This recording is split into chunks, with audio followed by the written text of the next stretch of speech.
Hello കൂട്ടുകാരെ, welcome back to my channel. അപ്പോൾ എന്തൊക്കെയാണ് വിശേഷം? എല്ലാവരും സേഫല്ലേ? മഴയൊക്കെ കുറഞ്ഞിട്ടില്ലേ? ആർക്കും ഒരു ആപത്തും ഇല്ലാതിരിക്കട്ടെ. നമുക്ക് പ്രാർത്ഥിക്കാൻ മാത്രമല്ലേ കഴിയൂ. അപ്പോൾ ഇന്ന് ഞാൻ വന്നിരിക്കുന്നത് ഒരു ചെറിയൊരു റെസിപ്പിയുമായിട്ടാണ്.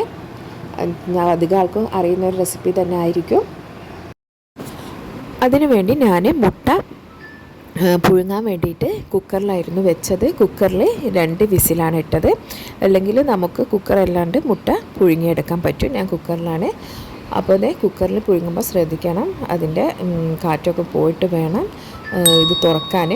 അപ്പോൾ അതിൻ്റെ ആവിയൊക്കെ പോയിട്ടുണ്ട്. ഞാൻ ഇതിപ്പോൾ ആ വെള്ളം ഒഴിവാക്കി കുറച്ച് പച്ചവെള്ളത്തിൽ കഴുകിയെടുത്തതാണ്. ഇനി നമുക്ക് ഇതിൻ്റെ തൊലിയൊക്കെ കളഞ്ഞെടുക്കാം. അപ്പോൾ ഞാനൊരു ചെറിയൊരു സമ്മാനം നിങ്ങൾക്കായി തരുന്നുണ്ട്. കൂടുതൽ കമൻ്റ് ഇടുന്നത് ആരാണോ അവർക്കാണ് സമ്മാനം. നമ്മുടെ ഈ ഒരു മാസത്തിനുള്ളിലിട്ട എല്ലാ വീഡിയോസിൻ്റെ താഴെ കമൻറ്റ് കൂടുതൽ കമൻറ്റ് ആരാണോ ഇടുന്നത് അവരെ തിരഞ്ഞെടുത്തിട്ട് നമുക്ക് കൂടുതലായിട്ട് കമൻ്റ് ഇട്ടവർ ഒരുപാട് പേരുണ്ടെങ്കിൽ നമുക്ക് അത് നറുക്കെടുപ്പിലൂടെ തിരഞ്ഞെടുക്കും. എന്നിട്ട് അവർക്ക് ഒരു അടിപൊളി സമ്മാനമുണ്ട്.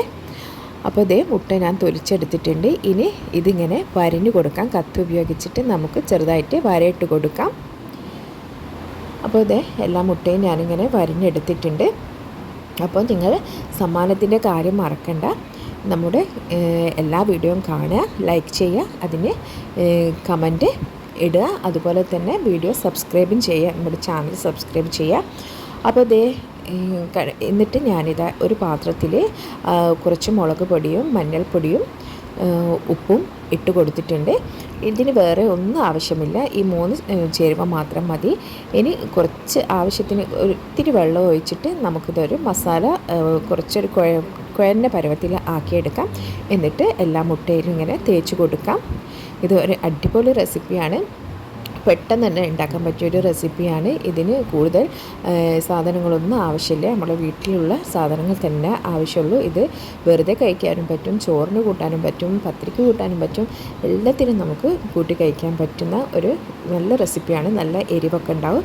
ഇത് ഞാനിനി കുറച്ച് നേരം റെസ്റ്റ് ചെയ്യാൻ വെക്കുന്നുണ്ട്. ഞാൻ ഈ പാത്രത്തിൽ നിന്നൊന്ന് മാറ്റിയിട്ട് ഒരു ടിഫിനിലിട്ട് വെക്കാൻ വിചാരിച്ചതാണ്.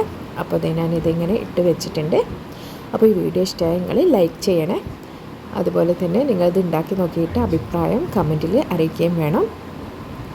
അപ്പോൾ ഞാനിത് മൂടി വെച്ചിട്ടുണ്ട്. ഇത് കുറച്ച് കഴിഞ്ഞിട്ട് ഞാൻ നോക്കുമ്പോൾ നല്ല പരിവായിട്ടുണ്ട്. നല്ലോണം മുട്ടയിലൊക്കെ പിടിച്ചിട്ടുണ്ട്. ഇനി നമുക്ക് ഒരു പാൻ വെച്ച് ചൂടാക്കി ഞാൻ പാന് ചൂടാക്കാൻ വെച്ചതാണ്.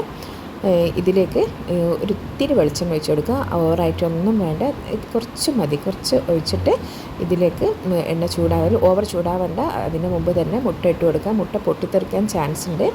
അതുകൊണ്ട് തന്നെ കുറച്ച് സൂക്ഷിച്ച് വേണം ഇത് ചെയ്യാൻ.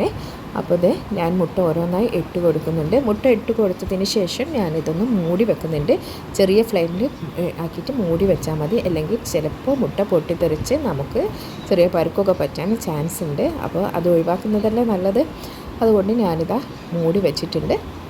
എന്നിട്ട് കുറച്ച് കഴിഞ്ഞ് ജസ്റ്റ് ഒന്ന് തുറന്ന് നോക്കിയിട്ട് അങ്ങോട്ടും ഇങ്ങോട്ടും ഒന്ന് തിരിച്ചിട്ട് കൊടുത്താൽ മതി. അപ്പോൾ അല്ലാതെ ഇത് തുറന്ന് വെച്ച് തന്നെ പൊരിച്ചെടുക്കേണ്ട. കൂടുതൽ ടൈമൊന്നും വേണ്ട. ഒരു 2 മിനിറ്റ് അത്രയും ഇതിന് ആവശ്യമുള്ളൂ പൊരിച്ചെടുക്കാൻ വേണ്ടിയിട്ട്. അത്രയും ടേസ്റ്റിയായ ഒരു റെസിപ്പിയാണിത്. തീർച്ചയായും എല്ലാവരും ഒന്ന് ട്രൈ ചെയ്ത് നോക്കാം.